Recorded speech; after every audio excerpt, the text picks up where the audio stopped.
Remembrance series. As a reminder to students, please feel free to use that chat function if you have any questions for the presenters, and we'll make sure we ask them at the end.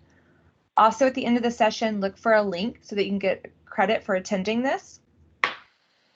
This concluding session is entitled Discarded Shoes, 9/11 in History and Memory, and features two of our outstanding TCC historians from the Northeast campus, Dr. Chloe Northrop and Dr. Karen Wisely. Dr. Northrop is a professor of history at Tarrant County College on the Northeast campus. She received her PhD from the University of North Texas, and her dissertation was on the exchanges of fashionable goods in the 18th century British Atlantic world. Dr. Karen Wisely also received her PhD from the University of North Texas, and her dissertation examined the Dallas LGBT rights movement from the 1960s to the 1990s. And we are just really, really grateful that both of you took the time out of your day to be here. So thank you for being here with us. Yes, thank you for having us. Go ahead. You change the slide, Chloe. Oh, here we are. That's us. And you can't see Dr. Wisely, but that's her. Yeah, that is me. All right, so I want to start by saying that every person has certain temporal landmarks in their lives, memory guideposts that kind of help a person determine when things happen. Especially as you get older, you can't remember years or so well, but you can remember the order in which things happened. And some of these are just normal, regular things like when you first go to school and then you advance to the different grades. You graduate, you get a job, vacations, those sorts of things. Some are really specific to you in your own life, like a fire or an accident or a death in the family. And then there are the big ones. Next slide. The big ones are historical events that become collective memories. They're so big that everyone remembers exactly where they were and what they were doing when they happened. And these include things like the attack on Pearl Harbor or JFK's assassination, the Challenger explosion, and 9/11 was one of those.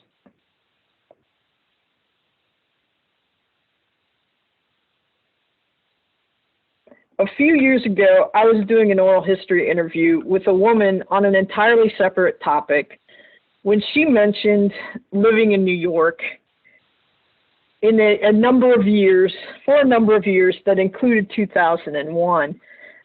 Even though I was there not to talk about that part of her life, I asked her what it was like that day, and her demeanor changed while she was thinking about how to answer that question.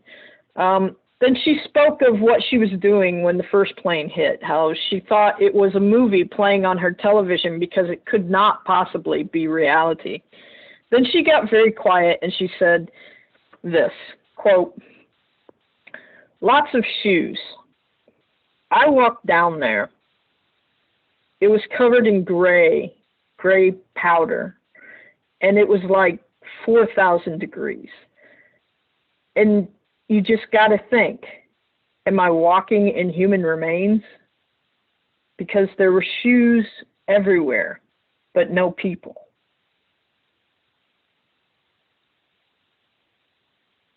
Now, for those of us who lived through that day, it's wild to think that most of our students don't remember it at all, and some weren't even born when the towers went down. And for that reason, we want to start off with an overview. Next slide.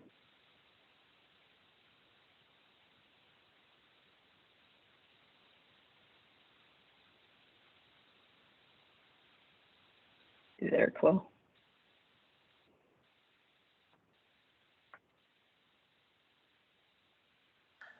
Dr. Northrop, I think you're still muted. It's me now. Okay, so on that morning, Flight 11 crashed into the North Tower at 8:46 a.m. That was the North Tower of the World Trade Center, and that is between and the 90th floors up in there. So it's pretty high in this tower. So it's between the floors 93 and 99. There was 92 people on board, and they were all killed. And so that is the first thing that happened that started indicating to people that this day was going to be different. But Karen, what was kind of the thought on that first plane? Like, what were people thinking? Well, at first, people thought it was just a small craft, a private airplane, and that they had just lost their way going. And, depending on who you were listening to, there's a lot of like, people were actually making jokes like, how the heck do you miss a building that big? What's going on here? But then things changed dramatically just 18 minutes later. Exactly, because at 9:03 a.m., the second plane hit the second tower. And the first plane, it could have been an accident, perhaps. And exactly, people were kind of even joking and kind of saying like, oh my goodness, how does something like that happen? And when the second plane hit, everybody took a collective breath because that is when everything changed. Flight 175 crashed into the South Tower between the floors 77 and 85. All 65 people on board that plane were also killed. And at that point, everything changed. As you see here, President Bush was reading books with school children in Florida when his staff decided that it was time to tell him that something changed. And if you see that video, you can see his face change himself, knowing how everything is going to also be different and that there's something terribly, terribly wrong here. And also, this is when the nation goes on alert, because if this could happen here in New York, where else could it be happening? How many other planes are getting hijacked in our nation? What other buildings could possibly be of target? And this is when things just really escalated in nature. Right. So as millions were watching the events unfolding in New York, they had the towers, showed the towers burning constantly in the background of basically every news program and television show. And then at 9:37 a.m., there was a breaking news item from Washington, D.C. And a third plane had crashed into the Pentagon. Yes, all 64 people that were on board died there as well. And at this point, the decision was made, the groundbreaking decision was made to shut all the airspace down in the United States. Nothing like that had ever happened before. And that basically says that every plane in the sky had to be grounded. And if you live here in the DFW area, you are used to seeing and hearing planes constantly. I know I teach at Colleyville Heritage High School dual credit, and it is right by the airport, and there are airplanes all the time. At that point, everything went silent because all airplanes then had to be grounded. And meanwhile, while that's happening, then at 9:59 a.m., just minutes later, the South Tower falls.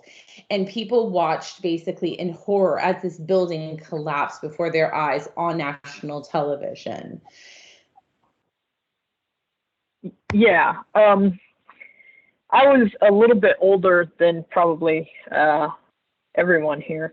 And I was at work. I wasn't in school. I was at work because I was an adult.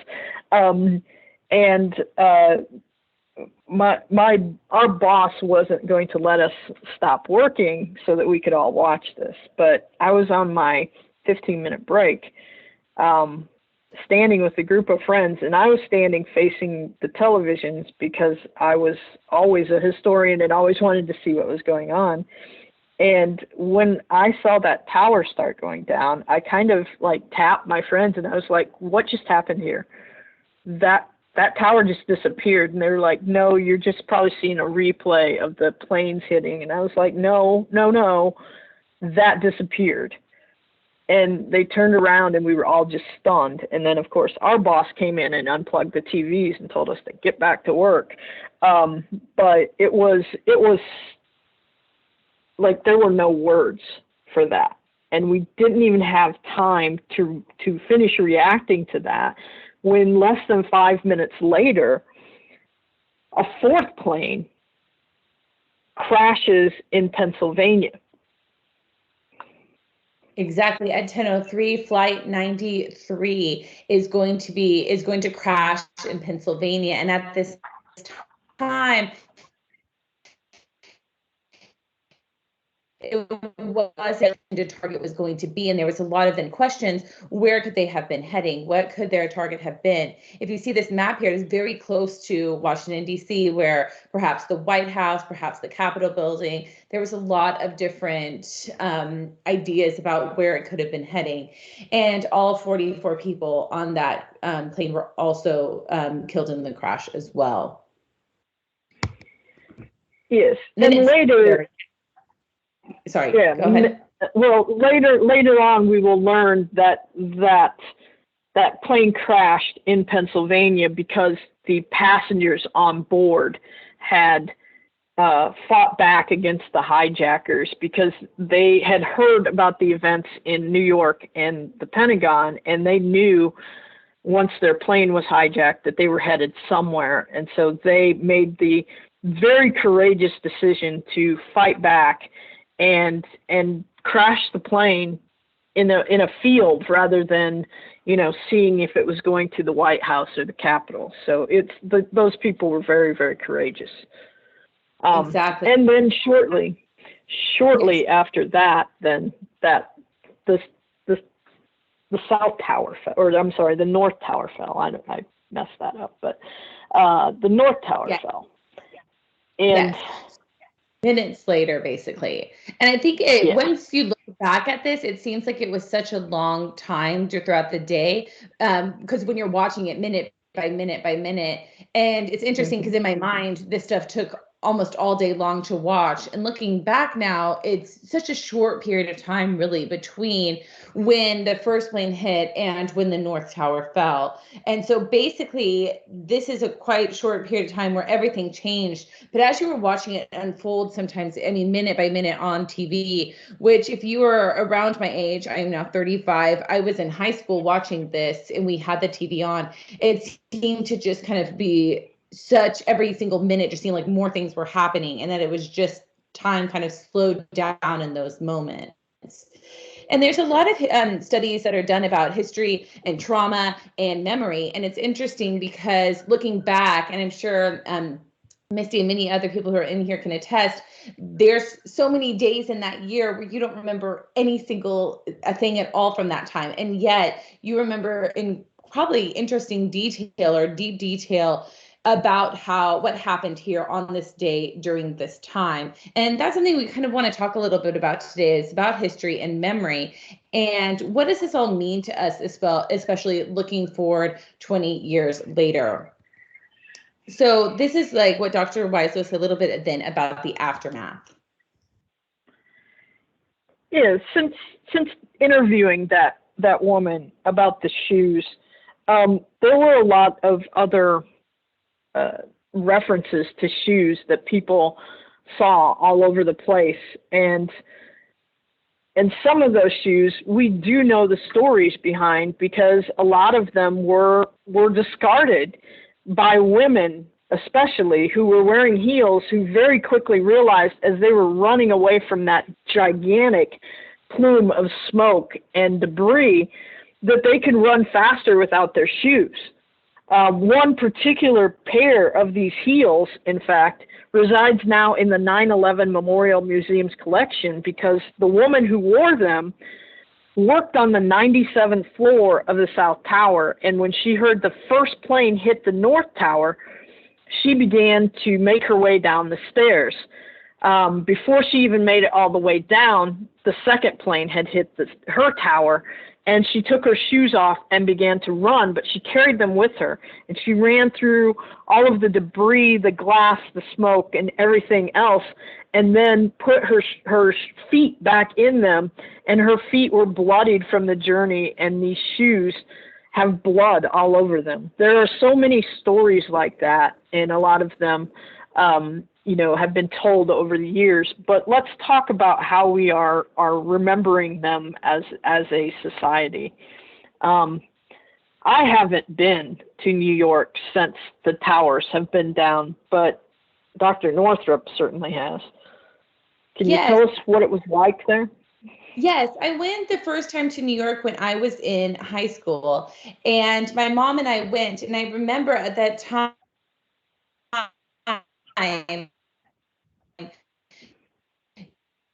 you can see at this just basically crater with debris everywhere that they were still clearing out years later before why they were still at that time deciding what to do, especially with this site. And it's interesting because there's this need that humans have, I think, to document certain events, and how we document it maybe changes a little bit over time, but the desire to do so does not. And what we see here is from the very beginning, from the moment that this happened, people wanted to have some kind of visual reminders about this event. So shortly after the attacks on 9/11, on the World Trade Center, memorials started appearing all over the city. And these are in parks, they're in street corners, they're at fire stations, and a lot of them started as flowers and as missing person signs, which tragically we know a lot of those missing person signs are going to become clear that those missing persons are actually dead. So it's going to change then from missing persons to memorials. And that's what we see here in this image. This is going to start being memorials then for the victims of those who were part of the World Trade Center attack. And this is our first attempt to, quote, remember this event. And these are really temporary. These are popping up all over the city, and it's showing a desire for us to make meaning somehow of this terrible event and record it. And from the very beginning too, even when I was there just a few years after, there's really a acknowledgement that we needed to have some kind of more permanent reminder of what happened there. And so there's going to just be basically all, not only then in New York, but in the other places where this happened as well. So obviously there's going to need to be something at ground zero, but in Pennsylvania and in DC, in the Pentagon as well. And so really then hundreds of memorials have been built in this nation, and we'll see a few of them today, not only in New York and in Pennsylvania and in DC, but also all around the world. There's even some here in Texas, and some even as far as New Zealand commemorating this day. And the debates around these memorials are really fascinating because it kind of is a lot of question. It gets down to who gets to decide how they're constructed, who gets to decide who and what should be remembered at these sites, and what 9/11 means not only to the general public, but for American history more broadly. And these memorials are fascinating, I would say, teaching tools as well. It shows how Americans and others look back at events and deal with the past and decide what and who is remembered. According to historian Erica Dosk, in America today, memorials of all kinds are flourishing. The growing numbers are the results of adamant assertions of citizen rights, particular demands for public representation and respect. Collectively, they constitute what I call memorial mania, a contemporary national obsession with issues of memory and history, and an urgent desire to express, claim those issues in various forms of public art and remembrances. So in some of these are personal memories of heroism and hardship, but also the shared story of tragedy that we see as well. So right after the tragedy, there's already an idea that we would need to commemorate somehow. And from the beginning, they are going to wonder, is this going to be more of an artistic homage, or is this going to be something that is more like kind of a park? What should be done here? And so famous artists were in on this conversation. Louise Bourgeois, who is a French-born American artist, said that there should be a 7-story stone column of the dead topped by a star that looked like wax dripping from a candlestick. Other artists said, no, it should be like a public park where people can come there. Others still said, no, the best kind of memorial is just rebuilding those towers and showing that we will not be defeated by this. We will move on. And then, no, this memorial needs to have emotion. And also, should we be building on top of ashes? Are we covering up the tragedy then? Some said, leave it in ruins. And so basically, this is a heated debate. What kind of memorial? What stories is it supposed to tell here? Who gets to decide who's remembered here? Should there be a separation in this from the victims who were killed immediately? What about the first responders? Should they have some kind of privileged position here? Who is going to then decide who gets to do this? Is it the families of the victims? Is it artists to then be involved in this? So in 2003, so shortly after the talk, within the next few years, there's 5,200 entries of suggestions of what to do at this spot. And this will be juried by a panel that included Maya Lin, who is the person who designed the Vietnam Memorial, which many of you are probably familiar with. This is 3 times the number that was received for the Vietnam Memorial competition. And the winning design then has this, what we see here, this tree-lined outdoor plaza. And then there's going to be 2 immense pools that you also see here, those pools that are there. And then the pools are banded with the names of the deceased that you can see when you go around. And I went in 2016 and on 9/11, and we got to walk around, and it was very well lit. There was a lot of people there to go then and pay the respects to those who died that day. And then you can go down into the museum where you will see crushed fire trucks and the shoes that Dr. Wisely mentioned, and many other memorabilia and heirlooms to the people who lost their lives then. And this is going to be called the National 9/11 Memorial and Museum.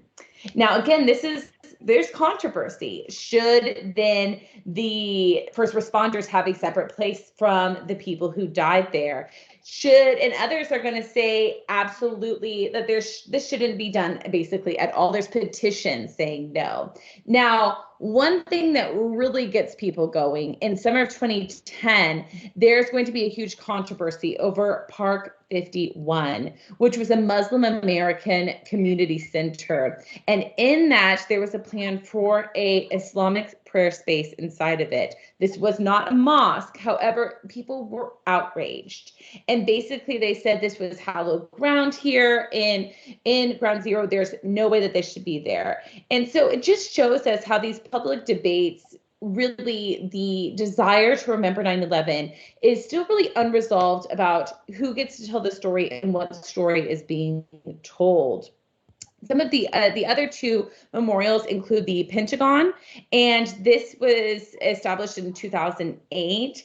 And it, as you see, is a spot there for quiet escape for people to go and pay their respects to the 184 people who died at the Pentagon during the crash on 9/11. And the final memorial is the one in Pennsylvania. It's the Flight 93 Memorial. And it's memorializing the 40 people who died there during the terroristic takeover of the flight. Now, this was also controversial because the proposal for this included a crescent shape of, I believe, trees. And some said that that was an Islamic symbol. The artist said that it was supposed to then represent I think a Greek god instead, and the Greek Artemis, and that's what he was saying for the fighting. But others said no, it was too Islamic. We can't have anything like that at all.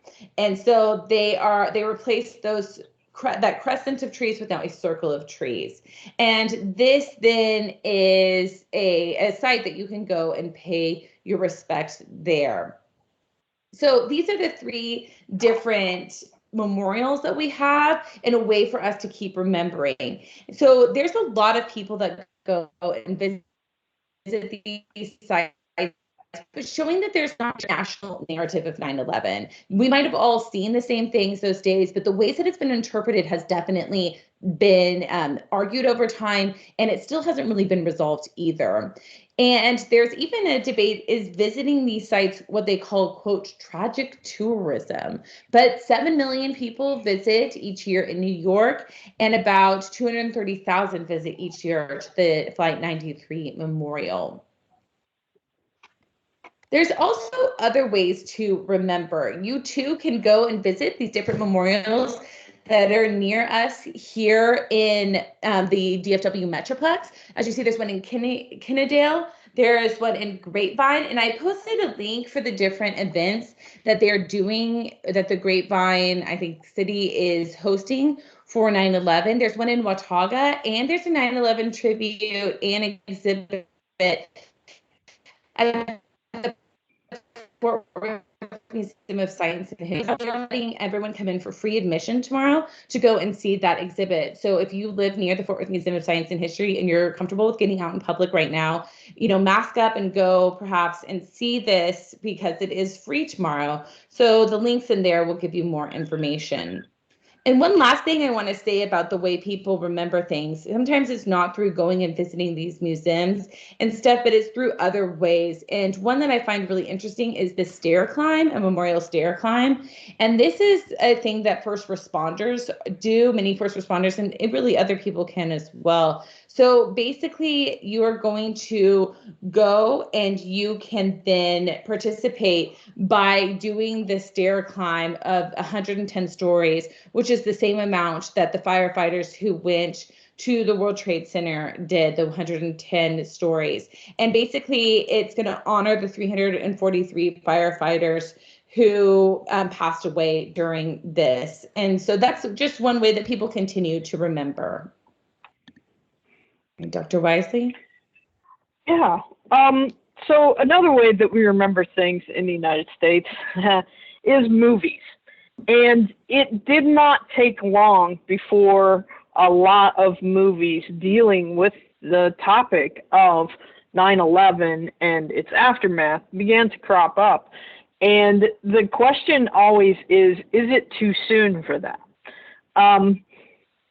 One of the first ones is World Trade Center, starring Nicolas Cage, directed by Oliver Stone, and it came just 5 years after the events of 9/11. And some of us would say it's always too soon for a Nicolas Cage movie, but this one in particular wasn't very well received because people weren't ready to scratch open that wound again. It was very painful. And if you've seen this movie, which I unfortunately have, it follows first responders, and it talks about there were actually just a couple of first responders who were rescued after the buildings fell, and this follows their story. And to some, again, it was too painful because the number of first responders who died far outmatched the very small number who were rescued, and concentrating on that seemed like unnecessarily re-traumatizing people who had gotten over their losses. Some of them were a little more tangential, like Rain Over Me with Adam Sandler and Tom Hanks in Extremely Loud and Incredibly Close. And it talked about the survivors, and it didn't so much. In fact, I don't think it showed the events of that day at all. So there was a lot of debate over that. Dr. Northrop, you saw Flight 93. That's like the one on here that I haven't seen. What did you think about that one? To me, it's a movie that has a very clear message about like ordinary people who are confronting something that is way out of the ordinary and doing something about it. So I think that this was one that was supposed to have basically not a lot of big stars in it or anything, to just be able to show what could happen then with that. And I remember seeing it, and it did make me feel like uncomfortable about it. And I wondered at that time, even when I saw it years ago, like, will it ever not be too soon for some of these movies? But, one exception to this, that like focusing a little bit on 9/11 that I found incredibly powerful, was a Broadway show that I saw in New York called Come From Away. And that opened in 2017. And it's a 9/11 adjacent story, some of these as well, where the focus isn't about the actual events in 9/11, but about what happens to people surrounding that event. And so this is a musical that basically is going to be set in the week following 9/11, where 7,000 passengers Atlantic flights are going to be stranded in Gander, Canada, and about how this small town comes together to help these people during that time before they can get off the ground and continue on their trips again. And that, I think, was more of where 9/11 is part of this story, where people's lives are being disrupted, and in some ways their families have been severely impacted by it. But it also just shows like how people can be kind to one another in really dark times. And I think that kind of is the reason for the success of that musical, which, by the way, is streaming today. If you have Apple TV, you can watch that today. It is on there, and it will be coming to the DFW Metroplex as a live show, I believe, later this year, early next year. So it's interesting to see how these kind of renditions have been received. And some of them, I think, that directly reference it and are about the events maybe are a little bit too painful, but some of the stories around it have criticisms in other way, but maybe they can be received in a way for some people in a better way. Yes, because ultimately you don't need to if you are traumatized, you don't need to see the actual footage of planes hitting the building to re-traumatize you, which we'll go to the next slide then and talk about this. Now, I had a little bit, like I said, a different experience with it than Dr. Northrop and so many others, in that because I was working, I wasn't allowed to see anything, and I just was listening to the radio. And on the radio, they were talking about jumpers and people who were, trapped in the upper floors of these 110-story buildings who, because of the fire and the heat of the fire and the smoke and everything that they were being engulfed in, made the almost, unfathomable choice of jumping out the windows rather than staying and dying of smoke inhalation or burning to death. And when I was listening to it on the radio, in my mind, that, because I had been to New York when the buildings were there, and I knew how tall they were. That didn't make any sense. It did not compute, and I couldn't even fathom it. And by the time I got home at the end of the day, the towers were down, and they weren't showing any footage on the news. I mean, they showed a lot of footage of the planes hitting and all of these other things, but they edited out the bodies flying down. And so I never really quite 100% bought into the fact that there were a lot of people jumping until I saw this movie about this particular man and it's called The Falling Man, and they were trying to identify who this guy could have been, where he worked, and based on what he's wearing and so forth.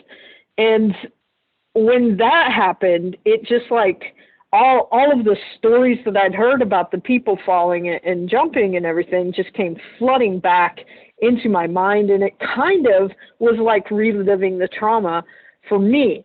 Now, Dr. Northrop, you have another experience from this. Yes. We watched it live the whole day. And I think, they obviously wanted us to see something that was a historical event. I was 15, almost 16 at the time. And in your mind, you feel like you are, capable of seeing things like this and that it would be okay. And then you kind of, it's not like you forget about it over time, but you don't choose to think about it a lot. And it wasn't until years later when I was lecturing for my U.S. History 2 class. And if any of you have taken a U.S. History 2 class, you might have talked about the Triangle Shirtwaist Factory fire. And I just remember lecturing about it, and I started crying, which is like probably like, I don't know if you've ever had a professor just like break down and sob in your class before, but it was very disconcerting for my students to see. And I could tell that they were concerned, like, because we talk about a lot of pretty heavy things. And I mean, we've already talked about like the Wounded Knee Massacre and many other things in this class that had been, pretty upsetting. And I hadn't like had an emotional breakdown like that before. And so I could tell my students were just kind of like, very uncomfortable, but also concerned. And I didn't know why. And it wasn't until really years later that it kept happening every semester.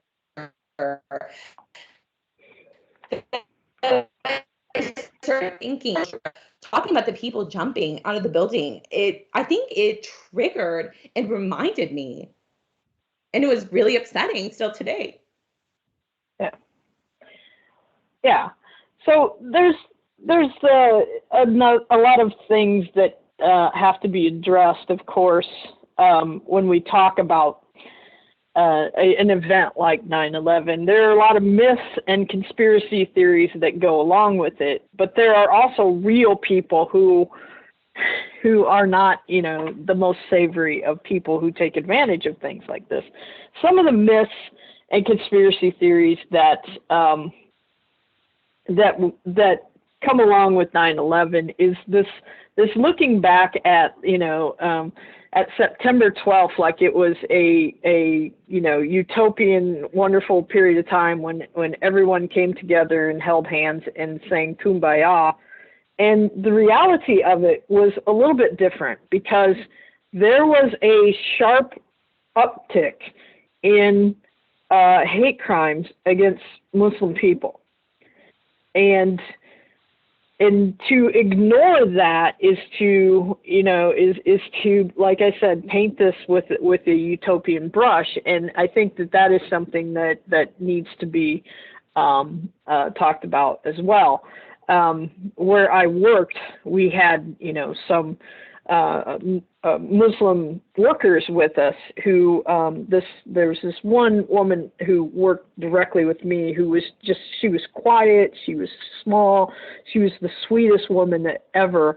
And when she went home at night, people were like throwing rocks at her apartment complex and things like that. And it's just, we have to remember that is part of this too, and to fail to address it is a disservice to everyone. There's also, because we live in a time of massive conspiracy theories, there's conspiracy theories about it not being a terrorist attack at all, that two planes can't bring down those buildings and it must have been a bomb and so forth. There are actually movies out there about it that are that try to get into the science, which is absolutely ridiculous. There are those who say it was an inside job, that someone within the government was involved in it. All of these things have been disproved like a bazillion times, but the conspiracies will still persist. But like I said, there were real con artists who do take advantage of people, and there are movies about this too. One in particular, a woman who joined survivor groups and even applied for survivor benefits, who was telling an outright lie, and they later discovered that, and they will arrest her and charge her with it. And it's terrible that she was trying to get, to cheat the government out of money for survivor benefits. But what was really terrible is she had joined these survivor, groups that were, trying to get through the trauma together, and had made friends with some of these people. And those people felt, re-traumatized and betrayed by the fact that this con artist had taken advantage of them.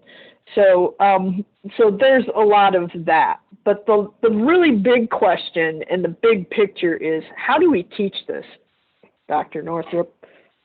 Yes, and it's interesting while we're teaching this in U.S. history too, how we're continuing to update our lecture notes and continuing to update our lesson plans, because this now is not something that is a current event. This is now a historical event. 20 years later, I went from hearing students talking about being in, elementary school to being in a daycare, but remembering their parents picking them up, to having no memory of the event, to now sharing their parents' memories of the event. And, one of my students this week said his mom found out he was pregnant with him on 9/11. So it is definitely a historical event now. And as historians, I think we continue to grapple with the long-term effects of this, still going on in Afghanistan. We have not completed this story yet, I believe, and we're going to be continuing to unravel this for a long time in our future. And I think our students deserve for us to now be discussing this, though, as a historical event. And that's something that I challenge all of us to continue to do, even if it is difficult for us to talk and to think about. Yes, because it really changed everything.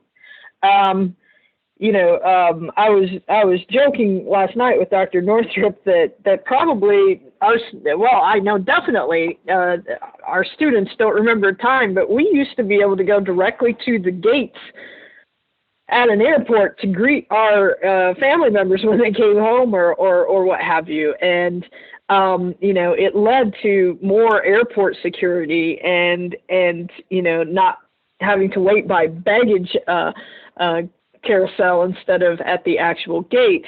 You get the Department of Homeland Security, which did not exist prior to 9/11.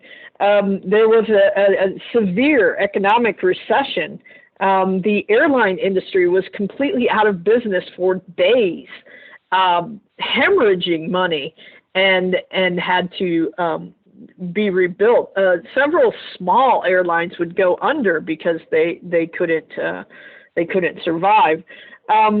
You get the Patriot Acts and increased surveillance on civilians, and Guantanamo Bay is still open and still has prisoners from this war on terror in it. So it is something that is constantly evolving. And, we have to race through a lot of stuff to get to 9/11. And like everything else, we aren't going to be able to discuss every detail about it, but we need to pull back and see the overall effect on life in the United States that this had, I think. Definitely. Well, thank you so much, Dr. Wisely, for joining me today. I'm looking forward to having some question and answers now. And we're going to go, I'll send it over to Misty to see if there's any questions here. So I did have a student send me a private message, and I think it's a great question, so I'm going to throw it out to you guys. So the student said, and I think this is building off of something that Dr. Wisely said, that yes, they've heard about these 9/11 conspiracy theories, and it occurs to them that there's also conspiracy theories about Pearl Harbor and about JFK. And those do seem like very similar nation-altering events. So why do y'all think that happens? Why do we build these conspiracy theories when the real history is interesting enough?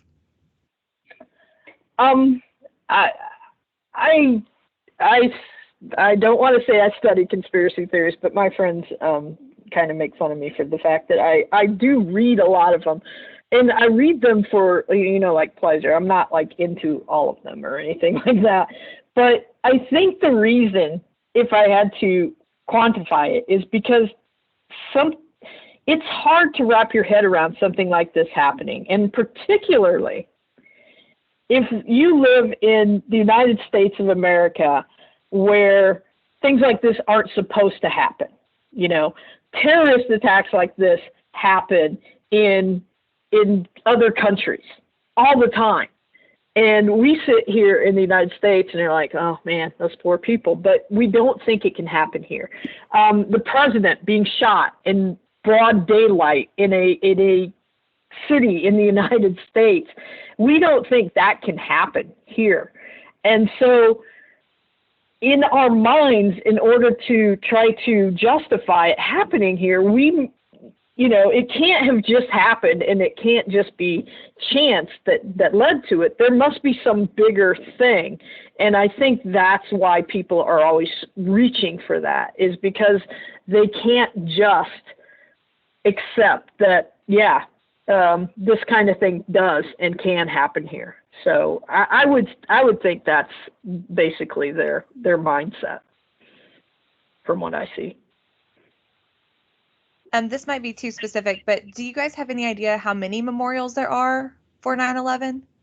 I looked it up, and there are hundreds, if not thousands, of memorials.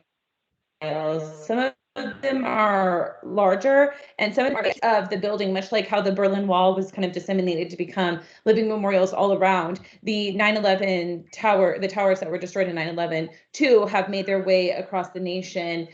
Pieces of it are on display in several different places, making up these memorials, ranging in small town like Watauga having one. I didn't, Rosanna, I didn't know either. I just looked up actually 9/11 memorials near me, and a bunch of them just kind of popped up around, and it was surprising to see how many there were. I had seen the one at the Fort Worth Museum of Science and History, but I had not seen some of these others. And so it's interesting to see how many different people have tried to commemorate this event, and how it truly has become something that, even though that happened obviously in New York and so far away, it still is a part of our story as well, which I think is why it's traveled to so many different places. It resonates with people. So again, this might be a little bit more detailed than we have time for, but we have a student who says, I understand how we ended up in Afghanistan, but how did we end up in Iraq after 9/11?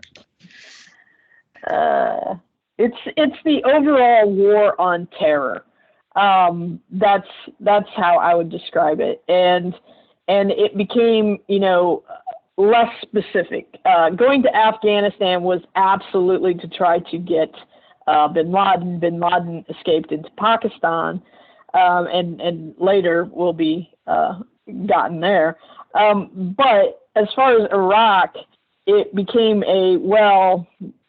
this regime has sponsored terrorism, and not terrorism specifically in the United States, certainly, but terrorism, if you're going to, declare war on it, you have to destroy it everywhere you see it. And so then it became a question of, because the Saddam Hussein regime had sponsored terrorism, period, we're going to have to go in there and change that regime.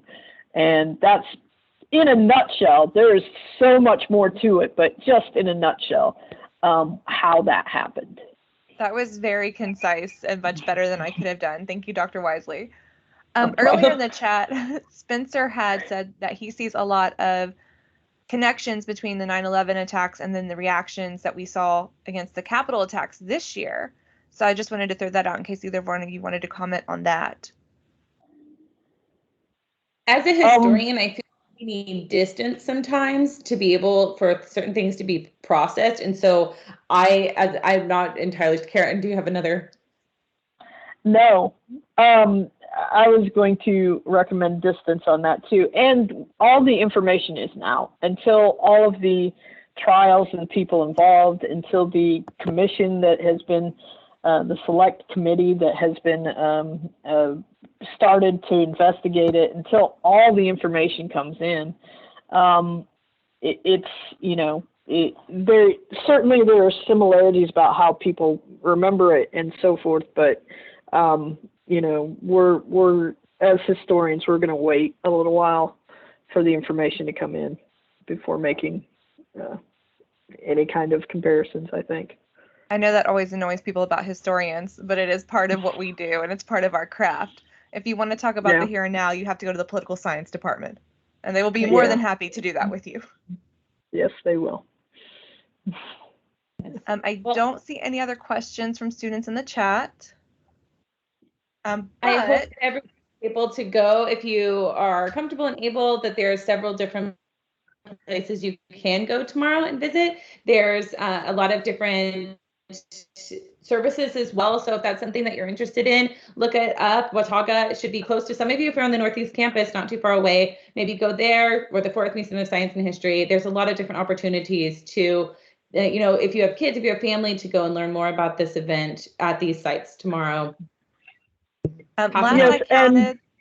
Go ahead, Dr. And Wesley. if you're not comfortable going out yet, you can, watch any number of fine documentaries and movies about it on Netflix and elsewhere. So, you will have wall-to-wall coverage this weekend for sure. Yeah, absolutely, definitely. Another one of our speakers in an earlier one had just kind of an offhand comment, made the comment to me that the last time they counted, they had 120 different stories airing this week on various channels. So if you want the information, it's out there. You can go find it. Yeah, for sure. All right, I just put the link for credit for students in the chat. So make sure that you go and fill that out. That's how you get credit for attending. I also want to recommend, as you're filling that out, if there is an event or a topic or something you would like to see covered, please fill that out and let us know. And I will obviously share that with my colleagues at the Northeast campus, because we both do programming throughout the entire year. So if there's something you want to know more about, let us know. We are happy to do that research and then report back to you guys. Thank you so much, Dr. Wisely, and thank you, Dr. Northrop, for being here with us. We really appreciate it. Have a great day. Thank you. Yeah, have a good one. Bye.